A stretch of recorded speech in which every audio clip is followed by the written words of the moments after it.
नमस्कार दोस्तों, मैं हूं पंडित द्रोणाचार्य शास्त्री और आप देख रहे मेरा अपना YouTube चैनल धर्म संदेश। आज का वीडियो मेरे उन तमाम सभी वीडियो से बहुत महत्वपूर्ण है, क्योंकि आज जो प्रबल वायु के बारे में हम बात करने वाले हैं और उस वायु को कैसे कंट्रोल करें उसके विषय में आज हम बात करेंगे। आज हम बात करेंगे वस्ती क्या चीज़ है, उसको किस तरह से प्रयोग किया जाए। विशेष करके जो मस्तिष्कगत जो व्याधि है, चाहे वो आपका OCD हो, चाहे वो आपका एंजाइटी हो, चाहे आपका डिप्रेशन हो, चाहे आपका मिर्गी हो, चाहे पागलपन हो, वहाँ पर तिक्त क्षीर वस्ती का बहुत बेहतरीन इन दिनों जो आयुर्वेदिक वैद्य है वो सफलतापूर्वक प्रयोग कर रहे।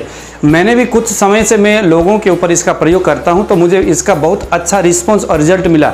मैं बहुत सारे एपिलेप्सी के पेशेंट, जो पित्त प्रदान वाले जो पेशेंट है, उनको मैं वस्ती क्रिया में मैं विशेष करके तिक्त क्षीर वस्ती के मैं बता रहा हूं, और आप यकीन नहीं करोगे इसका रिस्पॉन्स मुझे बहुत ही अच्छा दिखाई दे रहा है। इसलिए क्यों ना हो कि मैं आपको और हमारे जितने भी व्यूवर्स है, चाहे वो स्टूडेंट हो आयुर्वेद के, चाहे हमारे एपिलेप्सी के पेशेंट हो, चाहे कोई भी ऐसे रोगी जो कि वायु से पीड़ित है, ऐसे रोगियों को मैं वस्ती के विषय में थोड़ा सा कुछ मैं समझा दूं।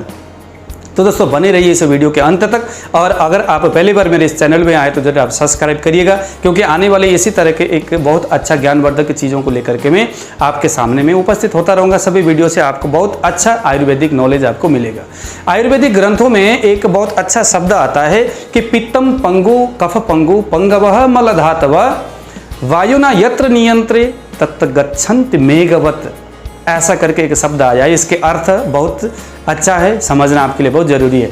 पित्तम पंगु कफ पंगु, कफ और पित्त, पंगु यानी लंगड़ा है, शरीर में जहाँ है वो वहीं पर रहते हैं, वहाँ से आगे पीछे वो कहीं जा नहीं सकते। वायुना यत्र नियंते, एवं के धातु और मल भी पंगु यानी लंगड़ा है। कफ पित्त वायु मल और धातु ये लंगड़ा है, कहीं चल नहीं सकते, उनमें कोई जान नहीं होता, उनमें कोई गति नहीं होती। बस एक वायु है शरीर में, वही उन्हीं में जान होता है, उसी में गति होता है, उसी के प्रभाव से ये सभी चीज़ों में अपना अपना कार्य होता है। कफ का जो कंस्ट्रक्शन वाला कार्य वो वायु के ही प्रभाव से होता है। पित्त में अग्नि का कार्य वो वायु के ही वजह से होता है। मलों का साफ होना, बार बार जो बाहर निकलना, वो भी प्रबल वायु के ही वजह से होता है। और धातुओं का शरीर में पोषण करना, वो भी प्रबल वायु के ही वजह से होता है। सम अवस्था में वायु शरीर में बहुत अच्छा, शरीर में इन सभी चीज़ों को कफ पित्त वायु, कफ और पित्त को और मलों को और धातुओं को शरीर में तत्त कार्य करने के लिए वायु बहुत अच्छा सहायक होता है। शरीर अच्छी तरह से मेंटेन होता है। लेकिन अगर ये बिगड़ जाए तो जिस प्रकार से बिगड़ता हुआ हवा वायुमंडल में बड़े बड़े जो बादल के जो श्रृंखला है उसको तहस नहस करके बरसात को धरती पर आने ही नहीं देता, उसी प्रकार से प्रबलतम वायु हमारे शरीर के कफ और पित्त, मल और धातु, इवन कि हमारे शरीर में जो मन है उस मन को भी विचेष्टित कर देता है, उस मल को भी विकृत अवस्था में लेकर के आता है। इसलिए इस प्रबल वायु को सबसे पहले कंट्रोल करना किसी पेशेंट के लिए और किसी डॉक्टर आयुर्वेदिक वैद्यों के लिए महत्वपूर्ण है। इसलिए आज का वीडियो भी आपके लिए महत्वपूर्ण है। मात्रा पित्रा दुहित्रा व युव विक्ता सनम भवेत बलवा निंद्रिय ग्रामो विद्वान समपि करसति, ऐसा भागवत में लिखा हुआ है। जब वायु प्रबल वेग में विकृत अवस्था में जब बढ़ जाता है या क्षय अवस्था में होता है, उसका डायरेक्टली प्रभाव आपके मन में होगा। हाँ, आपके मन में विकृति उत्पन्न होगा। आपका मन फिर जो है मलिन होना शुरू। अगर वायु क्षय अवस्था में है, आपका मन क्या होगा? मलिन होगा। अगर वायु विकृत अवस्था में, वृद्धि अवस्था में है, तो आपका मन क्या होगा? उत्तेजित होगा। जिसके भी वायु बड़े, आजकल आप देख रहे होंगे बहुत सारे साधु संत जिनका अच्छा नाम था, बहुत बड़े बड़े आश्रम थे, वो आज लड़कियों के साथ शारीरिक संबंध करने के चक्कर में एक छोटे से केस के वजह से, हालांकि छोटा तो है नहीं, किसी के माँ बहन, किसी के बेटियों के साथ इस तरह के अभद्र व्यवहार करना तो बहुत बड़ा मृत्यु समान एक मतलब कि कुकृत्य है। लेकिन चूंकि वो एक तपस्वी थे, वो एक मनुष्य थे, वो कोई खराब तो नहीं थे, लेकिन उनके शरीर में किसी कारण से वायु ऐसा बिगड़ा कि उनके उस बिगड़ते उस वृद्धि अवस्था के वायु ने उनके मन को बहुत ज़्यादा विकार युक्त बनाया। विकार युक्त मन जब होता है तो ग्रंथ क्या बोलता है कि मात्रा पित्रा दोहित्रा व यो विविक्ता सनम भवेद बलवान इंद्रिय ग्रामो विद्वान समपि करसति। फिर तो आपके सामने एकांत में आपके बेटी भी नहीं बैठ सकती, आपकी बहन भी नहीं बैठ सकती, इवन आपके माँ भी नहीं बैठ सकती, आपके शिष्य, आपकी चेली वहाँ बैठ नहीं सकती। वो स्त्री है, वो विपरीत लिंग वाली है। इवन कि कई जगह तो लिखा हुआ है कि पुरुष भी ऐसे परिस्थिति में जब आपका मन वायु के द्वारा हराया गया है, विकृत अवस्था में आ गया, मन बहुत ज़्यादा है ना, आपको डिप्रेशन भी कभी कर रहा है, कभी ओसीडी कर रहा है, कभी एंजाइटी कर रहा है, कभी मन बहुत ज़्यादा मलिन हो रहा है, मन बहुत विकृत अवस्था में है। ऐसे में मात्रा पित्रा दोहित्रा व यो भी विक्ता सनम भवेत, आप अपने माँ के सामने एकांत में अकेले कमरे में एक रूम में एक गद्दी के ऊपर एक साथ टच होकर नहीं बैठ सकते, क्योंकि तब विकृत अवस्था का मन बलवान इंद्रिय ग्रामो विद्वांस समपि कर सती। फिर ऐसे में वो मन आप कितना बड़ा विद्वान हो नहीं देखेगा, आप कितने बड़े यशस्वी हो, तपस्वी हो, मनस्वी हो, कितने बड़े ज्ञानी हो, आपका कितना नाम है, लोग आपको कितना सम्मान देते हैं, मन आपका फिर नहीं देखेगा। वो बिगड़ गया, वो नष्ट हो गया, वो कमजोर हो गया, आपको संभालने के योग्य अब आपका मन नहीं रहा। क्यों? क्योंकि वायु आपका विकारग्रस्त हो गया। उसी वायु के ही वजह से आपका मन अभी तक टिका हुआ था, अपना काम कर रहा था, लेकिन वायु के बिगड़ते आपका मन बिगड़ गया। अब आपने क्या ध्यान देना है कि ये चीज़ें जो लेडीज़ों के साथ आपका ज़्यादा देर तक एक साथ में अकेले एकांत में बैठना, क्योंकि विद्वान समपि कर सकते। बड़े बड़े देखो, आप ग्रंथों में आप नहीं पढ़ते होंगे, पढ़ते ही होंगे आप। हाँ जी, वो विश्वामित्र के सामने रंभा आई और लाखों पता नहीं कितने हजारों साल तक उन्होंने जो तपस्या किया था, और एक दिन रंभा ने आकर के सारे तपस्या में पानी फेर के चली गई। आपने सुने होंगे ना कहानी, ये अप्सरा आई और वो आई, पता नहीं अरुंधति के सामने कोई आया, अरुंधति में ये हो गया, फिर गौतम ऋषि ने फिर श्राप दिया। कितने सारे कहानी हम पुराणों में सुनते। वो पुराण में वो सारी चीज़ें लिखने का तात्पर्य क्या है, वो ये बताना चाहते हैं लेखक यानी वेद व्यास जी कि वायु जब विकृत अवस्था में होता है तो मन बिगड़ जाता है, बिगड़ते मन के कारण से ये सारी चीज़ें होता है। इसीलिए वायु को समन करना जरूरी है। तो वायु जो है हमारा कफ हमारे स्टमक में रहता है। कफ के लिए अगर कफ बढ़ा है तो कफ समन के लिए वमन प्रदान ट्रीटमेंट देना चाहिए। अगर पित्त बढ़ा हुआ है तो पित्त तो अग्न्याशय में रहता है, नाभि के आसपास में, इसीलिए वहां पर विरेचन प्रदान ट्रीटमेंट देना चाहिए। अगर वायु विकृत अवस्था में है तो वायु के लिए वस्ती प्रदान ट्रीटमेंट देना चाहिए। आप छोटे मोटे वैद्य हो, छोटे मोटे डॉक्टर्स हो, आपको ज़्यादा नॉलेज नहीं है, ज़्यादा आपको नॉलेज नहीं है, आप न डॉक्टर हो, न वैद्य हो, न कुछ हो, आप एक पेशेंट हो। किसी भी रोग से, हाँ जी, किसी भी, चाहे वो कफ से हो, चाहे वो पित्त प्रदान हो, चाहे वो वात प्रदान हो, आपको कोई सूझ नहीं रहा है ट्रीटमेंट, आपने क्या करना है, वस्ती लो जी, वस्ती, एनिमा लो। एनिमा लेना जरूरी। क्यों? क्योंकि मैंने आपको पहले ही बताया कि कफ और पित्त, मल धातु, इवन मन भी उसी विकृत वायु के वजह से दोषग्रस्त हो गया, तभी तो आप बीमार हुए ना। आप बीमार हुए कहीं ना कहीं, उस बीमारी में वायु का हाथ तो है ही।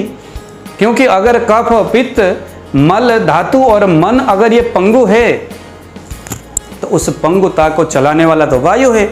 आप किसके ऊपर काम कर रहे हो? आप वायु के ऊपर। जब आप एनिमल होगे तो कौन शांत होगा? वायु होगा।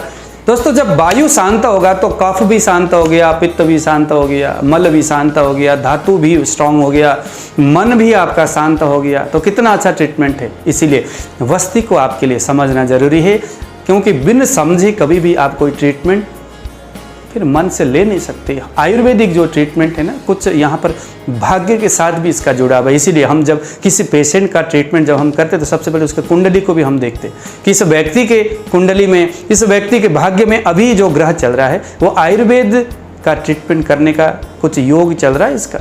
क्योंकि आयुर्वेदिक जो ट्रीटमेंट है वो कहीं ना कहीं हम ऐसा मानते हैं कि भगवान की थोड़ी सी अच्छी नज़र उस व्यक्ति के ऊपर हो तो एक अच्छा ट्रीटमेंट उसमें हम दे सकते हैं। तो वस्ती प्रदान ट्रीटमेंट लेने से न केवल वायु के 80 प्रकार के रोग, बल्कि 20 प्रकार कफ के और 40 प्रकार जो है पित्त के जो रोग है वो सभी समूल नष्ट हो जाता है। उसमें अलग अलग निरु अवस्थी है, अनुवासन अवस्थी है, क्रम अवस्थी है, काल अवस्थी है, मात्रा अवस्थी है, ब्रह्मण अवस्थी है। ये सारे वस्ती के अलग अलग भेद है, समझना जरूरी है। लेकिन आपने अभी जो हम बात करेंगे सिर्फ मात्रा अवस्थी, और अभी हम जो बात करेंगे वो मस्तिष्क संबंधित रोग, चाहे वो एपिलेप्सी हो, चाहे वो पागलपन हो, चाहे ओसीडी हो, चाहे डिप्रेशन हो, चाहे घबराहट होना हो, बेचैनी होना हो, रात में नींद नहीं आना, है ना, घबराहट होना, डर लगना, ये सारी चीज़ें समस्या जो मस्तिष्क से और हृदय से संबंधित है। इसीलिए यहाँ पर आपने तिक्त क्षीर वस्ती का प्रयोग करना है। चाहे आपका कफ प्रधान शरीर हो, चाहे पित्त प्रधान हो, चाहे वात प्रधान हो, मात्रा वस्ती लेना है आपने, और उसमें भी तिक्त क्षीर वस्ती अभी मैं जैसे बताऊं वैसे करना है। तो तिक्त क्षीर वस्ती में आपने क्या क्या लेना है? सबसे पहला गुड़ूची, 1 kg गुड़ूची आप लेके आओ, और जाकर के आपने दूसरे नंबर में लेना है आपने पटोल का पत्ता लेना है, तीसरे नंबर में मुलेठी, चौथे नंबर में आपका आ गया चिरायता। ये 4 जड़ी बूटी आपने लेना है। 1-1 kg लो, 2-2 kg लो, आधा-आधा kg लो, 100-100 ग्राम लो। ताज़ा हो, बढ़िया हो, अथवा ताज़ा नहीं तो पंसारी के यहाँ से कीड़ा लगा हुआ ना हो, गंदगी ना हो, उसको लेकर के आना, कूट पीस करके अच्छी तरह से, बहुत ज़्यादा बारीक पाउडर बनाने की ज़रूरत नहीं, दरदरा अच्छे से कूट करके उनको मिक्स कर लेना। फिर उसके बाद आपने एक कढ़ाई ले लो, उसमें 15 ग्राम ये पाउडर को डाल करके 70 ml अथवा 80 ml पानी डालिए, 120 ml वहाँ आपने डालना है दूध, तो 200 ml तक पानी में ये दोनों मिक्स करके आपने जड़ी बूटी को मंद आंच पर उबालना है। उबलता उबलता ये 100 ml में आ जाएगा। फिर उसको अच्छी तरह से निचोड़ करके, मसल करके निचोड़ना है, कपड़े से 2-3 बार छानना है। वहाँ आपने 2 चम्मच देसी गाय का घी डालना है, 2 चम्मच ब्राह्मी घृत डालना है, 2 चम्मच अलग अलग कंडीशन में। अगर आपके ब्रेन में, थोड़े शरीर में ताकत की कमी है तो देसी गाय का घी डालो, कुछ भी दूसरा आपको समझ में नहीं आ रहा है तो कितना हो गया? 100 ग्राम, 100 ml हो गया, 100 ml हो गया वो काढ़ा, और 20 ml हो गया आपका देसी गाय का शुद्ध घी। यहाँ भैंस का घी नहीं डालना, यहाँ सिर्फ गाय का घी डालना है। 120 ml हो गया, सीरीज में उसको उठाइए और 4 इंच तक आपने अपने मल द्वार से अंदर, पाइप को अंदर ले जाना है, और उसके बाद आपने धीरे धीरे उसको डालना है। ये न तो ज़्यादा गर्म हो काढ़ा, न तो ज़्यादा ठंडा हो, एकदम हल्का गर्म होनी चाहिए, अंदर डालना है। डालने का भी तरीका क्या है कि एक लाइन से, एक टाइमिंग के साथ धीरे धीरे अंदर जाएगा, बहुत जल्दी नहीं जाना, बहुत धीरे धीरे भी नहीं डालना है, अंदर लेके जाना है। और ये इसका पद्धति है, इस तरह से आपने करना है। तो इसका जो रिस्पॉन्स है आपको किस तरह से मिलेगा? इससे एक तो आपका रस रक्ताति धातुओं का निर्माण करेगा, न्यू जनरेशन करेगा आपके धातुओं का, आपके ऑर्गन्स के ऊपर जाकर के काम करेगा। जिनको मेमोरी लॉस हो रहा है उनके मेमोरी के ऊपर ये काम करेगा। इवन कि मैंने देखा है, हमारे गुरुजी कहा करते थे कि जिनके मस्तिष्क बहुत सूख गया, ब्रेन सूख गया, डॉक्टर ने कहा कि आपके ब्रेन जो है ना, नसें सूख रहा है, शरीर एकदम क्षीण होते जा रहा है, वहाँ पर मात्रा बस्ती, ये जो तिक्त क्षीर बस्ती बेहतर काम करेगा। बस वो 100 ml वो काढ़ा हो गया, उसमें आपने ब्राह्मी घृत डालना है। या अगर आपका शरीर जो है कफ प्रधान है तो वहाँ पर आपने महाकल्याण घृत डालना है। अगर आपको याददाश्त, मेमोरी पावर को बढ़ाना है तो वहाँ पर आपने ब्राह्मी घृत को डालना है। तो अलग अलग इस तरह के बहुत सारे घी है, मेडिकेटेड घृत 20 ग्राम ही डालना है। 100 ग्राम वो काढ़ा और 20 ग्राम ये घी, 120 ml हो गया। इसको आपने अंदर डालना है। ध्यान देना, ना तो ज़्यादा ठंडा हो, ना ज़्यादा बहुत ज़्यादा गर्म हो। कब डाले, मात्रा बस्ती कब दे, या ये जो तिक्त क्षीर बस्ती किस वक्त देना चाहिए? तो समय दिन में 1 बार लेना है, किसी भी वक्त ले, चाहे सुबह, चाहे दोपहर, चाहे रात को, चाहे शाम को, कभी भी ले लो, इसका कोई टाइमिंग नहीं है। शरीर से बाहर निकले या ना निकले, जो अंदर जो आपने 120 ml डाला वो जरूर नहीं, शरीर उसको खुद उसको खींच लेगा। शरीर को जो आवश्यकता है ना, क्योंकि शरीर बहुत ज़्यादा भूखा है। वायु में रुक्षता गुण इतना बढ़ गया कि जितना भी आप मर्जी आप तेल खाओ, तिल का तेल आप जितना मर्जी पियोगे, शरीर को वो कम ही लगेगा। आप हर रोज़ 10-10 चम्मच अगर आप घी खाओगे तो भी वो घी आपके शरीर में कम होगा। लोग कहते हैं कि सर घी खाने से कोलेस्ट्रॉल बढ़ेगा। अरे क्या खाक बढ़ेगा? देसी गाय के घी अगर आप खाओगे तो उससे गुड कोलेस्ट्रॉल, भाई बैड कोलेस्ट्रॉल गुड कोलेस्ट्रॉल होता है, तो गुड कोलेस्ट्रॉल बढ़ेगा और वो शरीर के लिए अच्छा है, बैड कोलेस्ट्रॉल नहीं बढ़ेगा। भैंस के घी खाओगे और आपके शरीर में अग्नि की कमी है तो कहीं ना कहीं कोलेस्ट्रॉल वो बना सकता है। लेकिन हमारे यहाँ तो आयुर्वेद तो बोलता है गाय का, शुद्ध देसी गाय का घी हो तो 10-10 चम्मच सुबह और शाम 5-5 के हिसाब से आप ले सकते हो। तो जो तिक्त क्षीर बस्ती है, आप दिन के किसी भी वक्त आप इसको ले सकते हैं।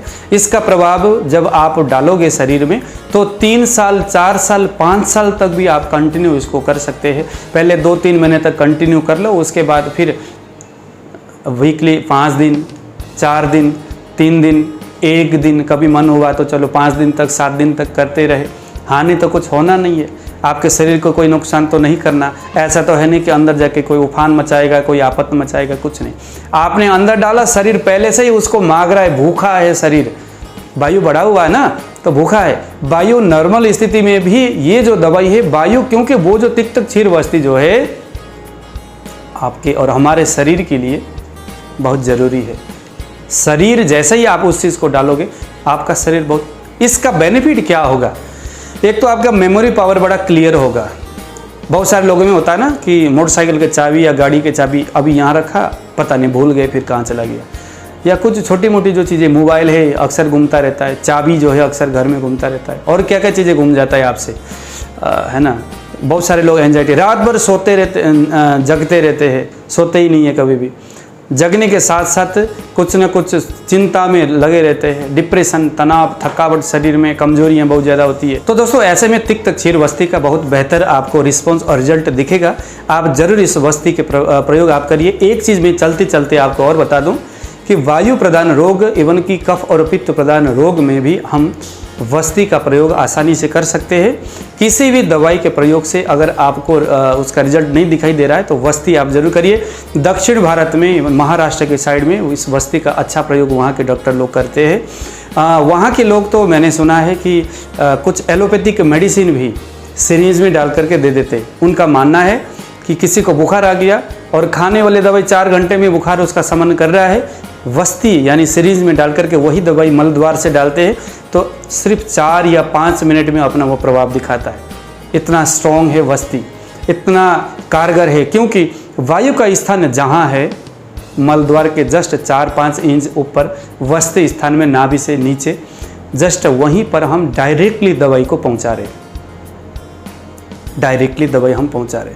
स्पीड पोस्ट करना या रजिस्ट्रेशन करना, रजिस्टर करना, वो रजिस्टर वाला पता नहीं कब पहुंचेगा, पता ही नहीं। स्पीड पोस्ट किया या तो आप किसी दूसरे माध्यम से किसी के हाथ में से भेजोगे तो चीज़ें, यानी कि कहने का मतलब है कि नीचे जब मल द्वार से ऊपर जब डालोगे तो आपका समस्या जहाँ से शुरू हुआ है वहीं पर वो दवाई पहुंच जाएगा और उसने वहाँ जा कर के डायरेक्टली उसने उस मेडिसिन ने अपना अटैक करके उसने काम करना शुरू करना। तो जहाँ से दोष उठा है तुरंत उस चीज़ को वो खींचेगा, और लूज मोशन कराना है तो लूज मोशन होगा, है ना, समन करना है तो समन होगा, वृद्धि करना है तो वृद्धि होगा। तो कुल मिलाकर के जो तिक्त क्षीर वस्ती है इससे आपका शरीर की ओज बढ़ेगा, कांति बढ़ेगी, शरीर में रौनक, मेमोरी पावर बहुत स्ट्रांग होगा। विशेष करके एंजाइटी और जिसको डिप्रेशन का प्रॉब्लम है, जिसको पागलपन का प्रॉब्लम है, मानसिक जो प्रॉब्लम है, मन से होने वाली जो जितने भी तमाम जो विकार है, और विशेष करके एपिलेप्सी के अगर पेशेंट आपके यहाँ कोई है तो तिक्त क्षीर वस्ती ज़रूर ज़रूर ज़रूर देना है। क्योंकि कहीं ना कहीं देखा गया है कि एपिलेप्सी में नाइट्रिक ऑक्साइड गैस की अधिकता के वजह से, ऑक्सीजन की कमी होने से, क्योंकि शरीर में तेज की कमी, और तेज जो है वो अग्नि रूपा है, वो पित्त का एक स्थिति है। तो ऐसे में पित्त को इतना वो मेंटेन करेगा ये तिक्त क्षीर वस्ती, क्योंकि इसमें तिक्त प्रधान द्रव्य है, चिरायता है, गिलोय है, तो ये पित्त को मेंटेन करेगा और वायु को ये समन करेगा और कफ को ये अपनी स्थिति में रखेगा। तो एपिलेप्सी में डायरेक्टली, क्योंकि ये इसको हम वृश्य योग भी बोलते हैं, ये आपके मस्तिष्क को ताकत देगा, ये आपके याददाश्त, आपके आँखों में रोशनी पैदा करेगा, आपके दांत में मज्जा धातु को ये मजबूत करेगा, आपके हड्डियों को ये मजबूत करेगा। तो एक छोटा सा प्रयोग आपके शरीर में तमाम तरह के विकार और विकृतियों को नष्ट करेगा। इसीलिए मात्रा वस्ती यानी तिक्त क्षीर वस्ती का प्रयोग करिए। कहीं भी नहीं सोचना इसका किसी भी प्रकार का, आज तक लाखों करोड़ों की संख्या में जो डॉक्टर, जो वैद्य है, लोगों के ऊपर इसका प्रयोग करते हैं, लेकिन कहीं पर भी कोई भी इसका नेगेटिव कहीं पर भी आज तक देखा नहीं गया। हाँ, अगर आपके जो सिरिंज है, जो पाइप है, अगर आपने गलत तरीक़े से रखा, मक्खियाँ भी वहीं पर भनभना रही है ना, अशुद्ध है, तो वहाँ से वो चीज़ अगर आप अंदर डालोगे तो इन्फेक्शन हो सकता है। इसीलिए उसकी शुद्धता तो भैया ज़रूरी है। अगर आप शुद्धता के साथ, उसमें कोई इन्फेक्शन वगैरह नहीं है या मक्खी वक्खी के द्वारा वो ऐसा नहीं हो रहा है, तो इस तरह दिया हुआ दिन में एक बार जो मात्रा बस्ती है, जो तिक्त क्षीर वस्ती, जो जड़ी बूटी बताया मैंने, जिस तरह से मैंने बता करके दवाई डालने की मैंने बातें बताई, उस प्रोसेस से अगर आप करते हो तो आपको बहुत बेनिफिट मिलेगा और आप मुझे और आयुर्वेद को ज़रूर आप आशीष प्रदान करोगे। अगर आपने कभी तिक्त क्षीर बस्ती के बारे में सुना है और अगर आप वैद्य हो, आयुर्वेदिक डॉक्टर हो, तो आपने ज़रूर इसका प्रयोग किया ही होगा एपिलेप्सी या किसी मस्तिष्क का संबंधित व्याधि में। तो आपको किस तरह का रिस्पॉन्स इसमें दिखा, क्योंकि मेरे यहाँ तो बहुत सारे रोगी भी जो वीडियो को देखते हैं तो उनको भी थोड़ा सा बिलीव होगा इसके प्रति। भाई मैंने तो कह दिया, लेकिन आपकी इसमें इसके प्रति ओपिनियन क्या है आप ज़रा वो भी बताइए। और मात्रा बस्ती के विषय में और विशेष करके जो तिक्त क्षीर के विषय में आपका क्या मानना है इससे आगे। आपने कभी इसका प्रयोग किसी दूसरे रोग में किया है तो ज़रूर आप उसके बारे में बताइए कि किन किन चीज़ों में आपने प्रयोग किया और आपको सफलतापूर्वक इसका बेनिफिट नज़र आया, ताकि मुझे भी पता चले। क्योंकि इंसान जीवन में कभी भी सीखता रहता है, वो सीखने का टाइम कभी ख़त्म नहीं होता। हम आज भी सीख रहे, आपको सिखाने के लिए, आपको बताने के लिए। एक मेरा जो पेशेंट है उसके लिए अच्छा रिजल्ट मिले, इसके लिए मैं दिन रात मेहनत करता रहता हूँ। तो आपने भी किए होंगे, क्योंकि देखो व्यय कृते वर्धते एवं नित्यम विद्याधनम सर्वधनम प्रदानम। जो विद्या है ना, जितना आप व्यय करोगे, दूसरे धन से प्रधान धन विद्या को माना इसीलिए जाता है क्योंकि विद्या जितना आप बांटोगे, खर्च करोगे, उतना आपका बढ़ता है। दूसरे चीज़ें जितना आप बांटोगे उतना घटता है, लेकिन विद्या में थोड़ा उल्टा है। नॉलेज जितना बांटोगे उतना बढ़ेगा। तो फ्री में जब आप बांटोगे, मतलब ज़्यादा से ज़्यादा बांटना है, तो आप भी बांटिए ज़रा इस चैनल के माध्यम से। अपना शेयर करिए, कमेंट में लिखिए कि इसका रिजल्ट आपने किन किन चीज़ों में आपने देखा है। तो दीजिए आने वाले समय में इसी तरह के किसी अच्छे कॉन्सेप्ट के ऊपर, रोगों के ऊपर हम किसी अच्छे बातों को लेकर के आपके सामने आएंगे। अगर आप पहली बार मेरे इस वीडियो में आए तो जरूर आप सब्सक्राइब करिएगा। वीडियो अगर अच्छा लगा तो आप लाइक करिए। अगर आपको किसी स्पेसिफिक रोग के ऊपर वीडियो देखना चाहते हैं आने वाले समय में बनाओ, तो आप जरूर कमेंट में उस चीज़ को लिखिएगा और आप इसको जरूर सब्सक्राइब करिए, क्योंकि आने वाले समय में मैं आपके ही लिए कोई एक अच्छा वीडियो लेकर के इस चैनल के सामने में आऊँगा। आपको बहुत ज्ञानवर्धक और बहुत अच्छा नॉलेज आपको मिलेगा। तो दीजिए विदा, जय श्री राम।